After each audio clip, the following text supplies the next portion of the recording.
Good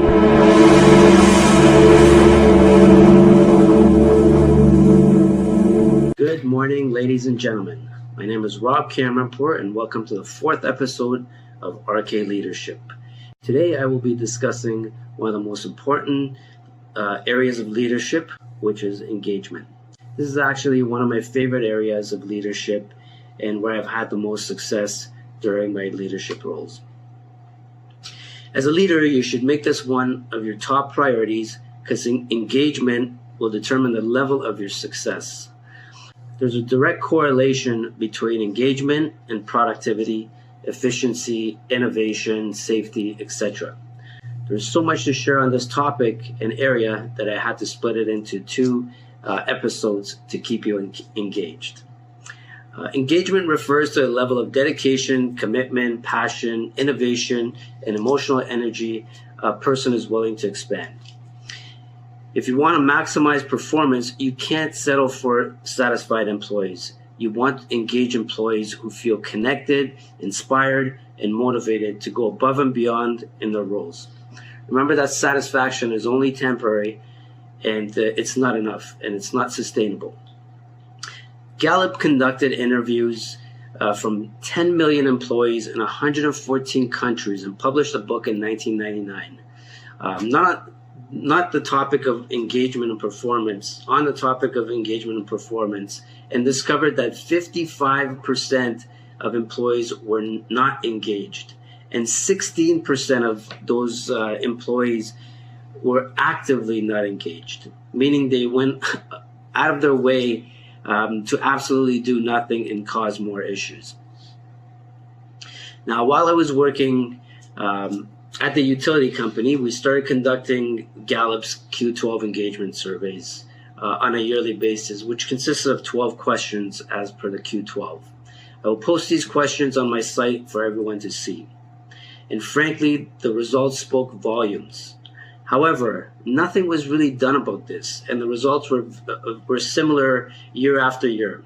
Eventually, employees started to get more frustrated and refused to complete these surveys, and rightfully so. The process was that the surveys to be filled out, the managers would receive the results and pick 1 or 2 areas of the strengths and opportunities for improvement, which most managers didn't bother with. And what you needed to do is, develop a plan throughout the year and make these improvements. And for you to see if the results did anything in the next years, in the future years. A lot of managers didn't bother with this because they just stated that there was no incentive in for them. However, for me, it was an opportunity to make improvements where I was able to receive unfiltered feedback from my team. And my first year in a leadership role, my team's overall engagement, as I mentioned in my first video, we received one of the highest overall scores, not only in the organization, but in the industry. And the key to these plans for these Q12 questions is involve your team in the improvement plans and delegate responsibilities to them, either as individuals, as a team, and make them feel included in the process. That's very important. I will also post some tools to help you out, and one of these tools will help you determine who's engaged on your team, who isn't disengaged, who is not engaged on your teams, and what to look for. And that's it's very important for you to observe your employees on a regular basis and talk to, if you've got supervisors or other managers within the team, make sure that you're having those conversations with them as well. All right, in this part, I want to go through some facts about the importance of employee engagement. Engaged employees determine a higher level and degree of loyalty to the company. They take less sick time, which is proven. They increase customer loyalty, create a positive work environment, are more productive, happier, and display better performance. They offer a significantly higher level of innovation, and I will discuss this creativity and innovation on my future episode. They also increase profitability of their organization, where studies have found disengaged employees cost U.S. companies $350 billion each year. Let that sink in for a second. And you might ask how. Here's a few factors: productivity costs, customer retention costs, replacement costs. And by replacement costs, I mean the employee themselves, which I will also discuss during my HR episode later on. I want you to keep in mind that money influences satisfaction, but it doesn't create engagement.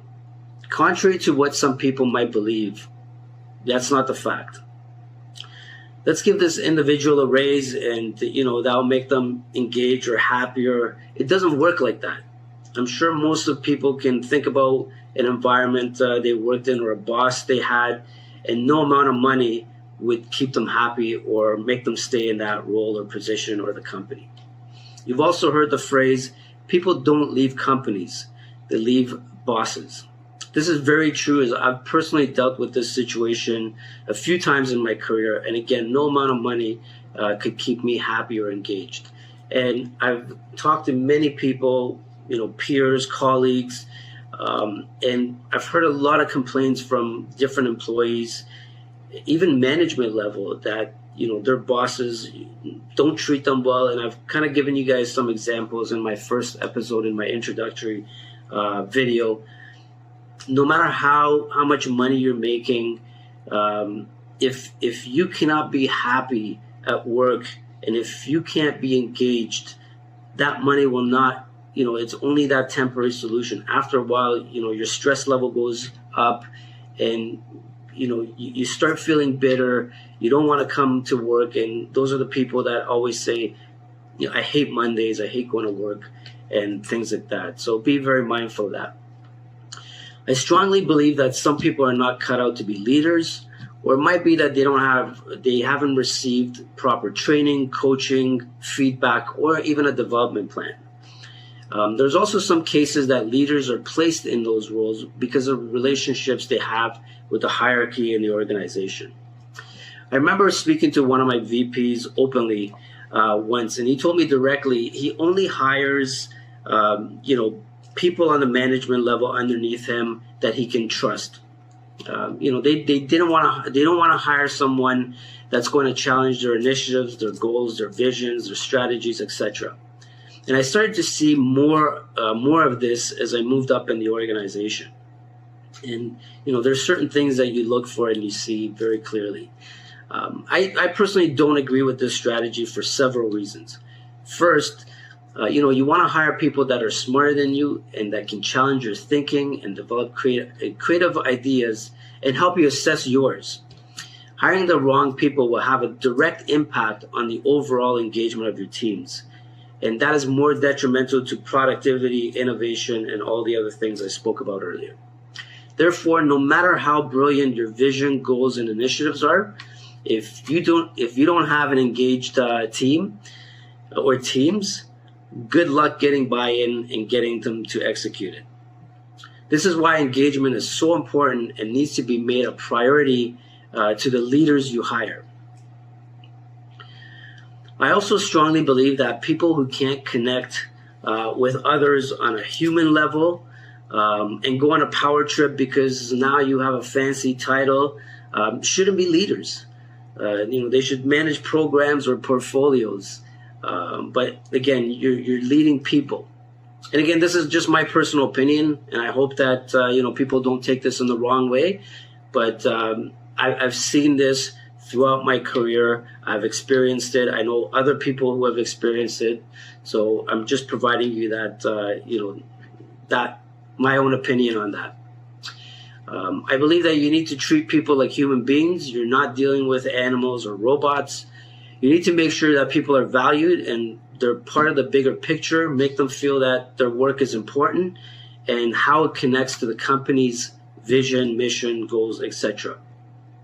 Now, leaders, if you want to create engagement, here's some points that you can follow. Invite opinions, suggestions, feedback. And one of the things I do in my when I send out my expectations, as I mentioned in my last video, I actually clearly state that I want my team to challenge me on my thoughts, my directions, etc. However, it must be done in a professional manner. And I will do the same thing. So again, just because you've got a title, you don't want to create that fear within your teams that people cannot challenge one of your ideas or initiatives. It actually, it forms a great a platform for brainstorming new ideas, and maybe there's better things that come out of it. And I've seen that many times. So again, don't think your ideas are the best. There's a lot of smart people within your teams. Give them that opportunity to be able to challenge you, and it'll build their confidence greatly as well. So that's a point I'd like to make across. Create a safe environment that is positive, and it's okay for people to fail, as long as you learn from it and you move forward. Of creating an environment where people that, if you create an environment where people live in fear or of being reprimanded and start being dishonest by hiding things, that's not a good environment you want to create for your team. And again, I've seen this happen many times where employees are scared of their managers, their bosses, and they start hiding things that they should have been brought up to their managers or leaders earlier on, instead of now putting fires. You always want to you don't want to be blindsided by things, and you want to have things beforehand so you can develop a plan to mitigate risk, etc.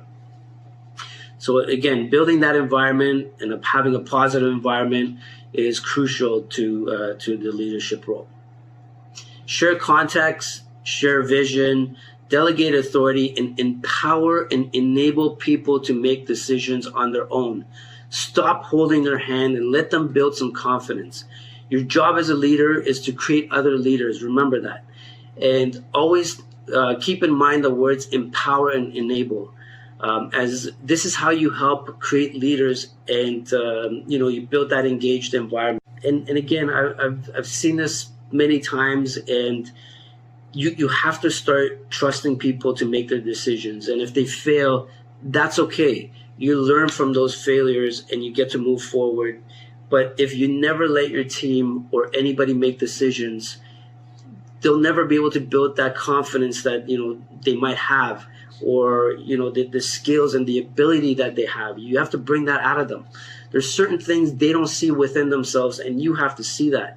And again, as a leader, if they do fail, you end up putting your hand up anyways, because you're accountable for your team, and that gives them that sense of security that it's okay, and that will make them go above and beyond the next time they have to do something. So again, it's very important to teach them how to make those decisions on their own.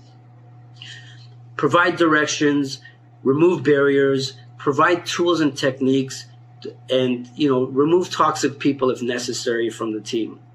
This will help to set up your team for success. One of the examples of this is if somebody on your team comes up to you and asks you for a specific software that can enable them to be more efficient. For God's sakes, don't say no without assessing it. Ask them to create a business case for you. This teaches them a new skill, and find a creative way to purchase it if it's justifiable. A small win will create engagement within your teams. And again, I've seen so many people just outright say no without actually listening to what the employee has to say and what the benefits are. And again, going back to my last video about communication, listening is so important, and it's vital to your leadership career. So make sure you listen to your people, and if you're telling them no, give them reasons why it's a no. Don't just say no. People hate to just hear the word no. So if you can justify your reason for it, or if you can make it happen in the future, but it's a no right now, communicate that with them. They'll appreciate it a lot more. So again, that's very important. Place people in roles that will help them excel and challenge them. Again, I talked about this, I think, in my first or second video. You have to find out if your employees are in the right roles. And are you challenging them enough in order for them to develop and grow? Again, remember that your employees are there, and a lot of them want to grow and move up. Whether it's in the organization or their goal is to move into another role in another organization, it's your job as a leader to help them grow and help them to get achieve their goals and get to where they want to go. Provide praise, encouragement, recognition, and reward. And again, I'll talk about recognition and rewards in a future episode. And also remember that true leadership will have a positive impact to any company's bottom line. No company is or has been successful without their employees. And that will wrap it up for part 1 of this episode. And please stay tuned for part 2 next week. I greatly appreciate your time, and please subscribe to this channel if you found it useful, and send me your comments, questions, and feedback. Remember, you don't need a title to lead, and a title doesn't make you a leader. Get out there and practice your leadership skills.